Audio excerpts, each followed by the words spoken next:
from Sign of the Times. The experiment that was termed the modern age is said to have ended.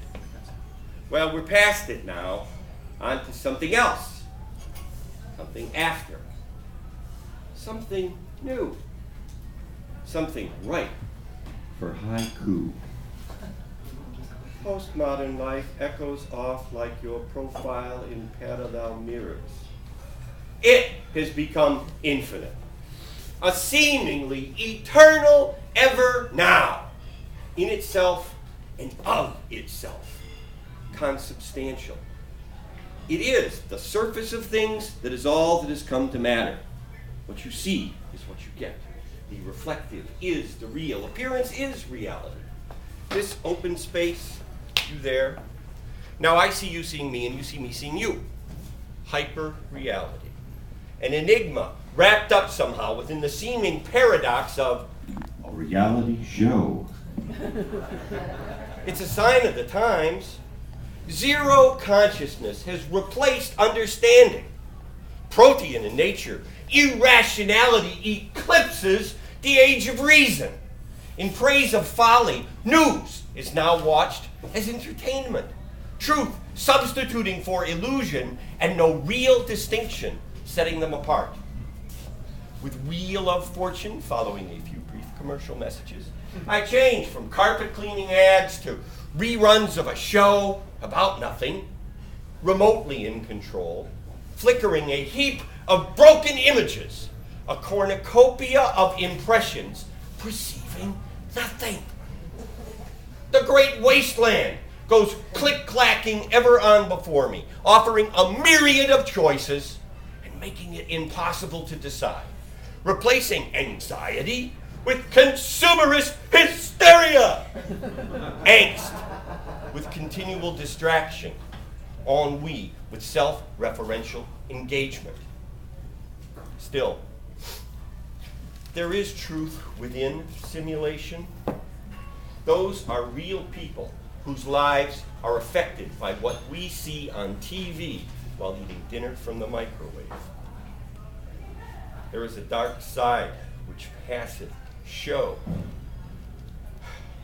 beneath the surface gleam of things that merely seem.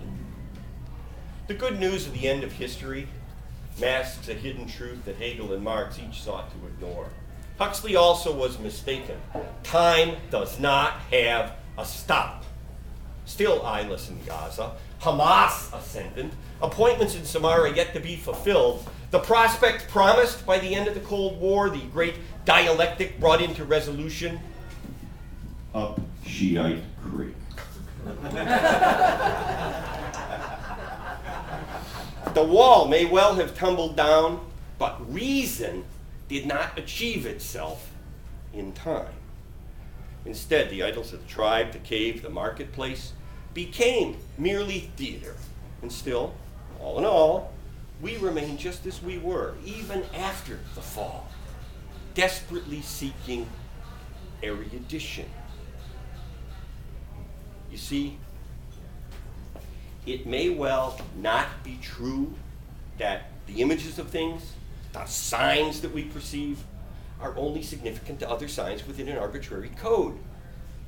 Belief in the failure of language leads only to somnambulism, to a solipsism that ends the first time you stub your toe. A close shave with Occam's razor can make dunces of us all. Everything should be as simple as possible, but no simpler. I mean, we all face certain challenges, teetering as we are on the brink of extinction. It's a delicate balance within our Humpty Dumpty world, a weighing out of things so seldom weighed. Your money or your life.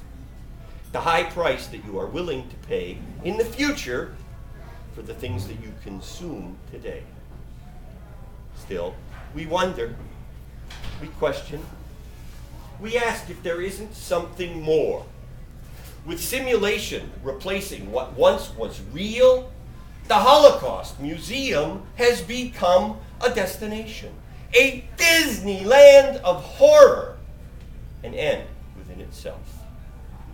There is now a monument at Babi Yar, but no one goes there anymore. Still, I feel the deep pulse of absent generations in the open space around me, laughing their Lazarus laugh, their ever-silent Picasso Phoenix laugh, holding the dark secret of the ever-now, buried deep within the forgotten recollections of the past. And what is it that the thunder said? Only that a third world war now threatens far more than World War III. CNN has made it all so clear. The skyline lifting around us like a man-made mountain range of steel can come crashing down. Not even London's subways are safe from this blitz anymore. Chaos, the dragon of the apocalypse, strains wildly against its collar. Time ever now is an endgame born of time past. The ones marginalized of history have rebounded and begun striking back. The fatwa against fiction has become a jihad on acculturation. Globalization fought through the World Wide Web. A new meta-language for old ideas. New bottles for old wine. Secularism, born of reformation, is ever now under attack. Shock and awe to our cyber senses. A Siberian chill. You want world peace, you'll have to share a piece of the world. In the end is the beginning. Perplexed by discontinuity and indeterminacy, the center cannot hold. Time before will engender what comes after, as now and ever shall be. It's a sign of the times.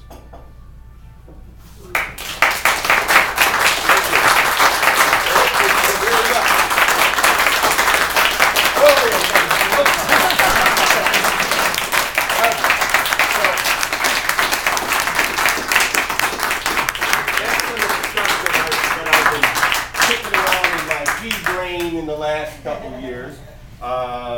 And, you know, Dave bringing this book out is like really special to me. Oh, one every 10 years, Jeff. Yeah, we've got 30 years of Jeff Helgeson represented here. Not mellowing, but still, it turns out this was what was so surprising to me, is I'm still wrestling in one way or another with the same ideas. And they you know, take on their various permutations, and they progress, and they take their divergent paths, and then I end up coming back to, and maybe it's, you know, the problem of feeling, you know, that with a lifelong involvement in post-secondary education, that you have a responsibility to talk about culture and to pass it on from generation to generation. And, you know, at times you feel more successful, and at times less so, but it remains a desperate need. And, you know, if you're going to keep presses like Pudd'nhead Press alive, if you're going to keep the whole range of, you know, the sort of cultural references that are contained in this book available to people, and preserve a heritage of human accomplishment that goes back at least 14,000 years, we have to talk about these things sometimes. We have to raise these issues, and without even knowing that that's what I was trying to do, as I looked at the 3 books, each of which have been published by Pudd'nhead Press, and the fact that Dave gave me, you know, the opportunity to sandwich this one between these 2, I end up realizing that in some way, opinions about the cultivation of culture and the awareness of you know, that idea of bring the museums out into the street remains for me a really constant one.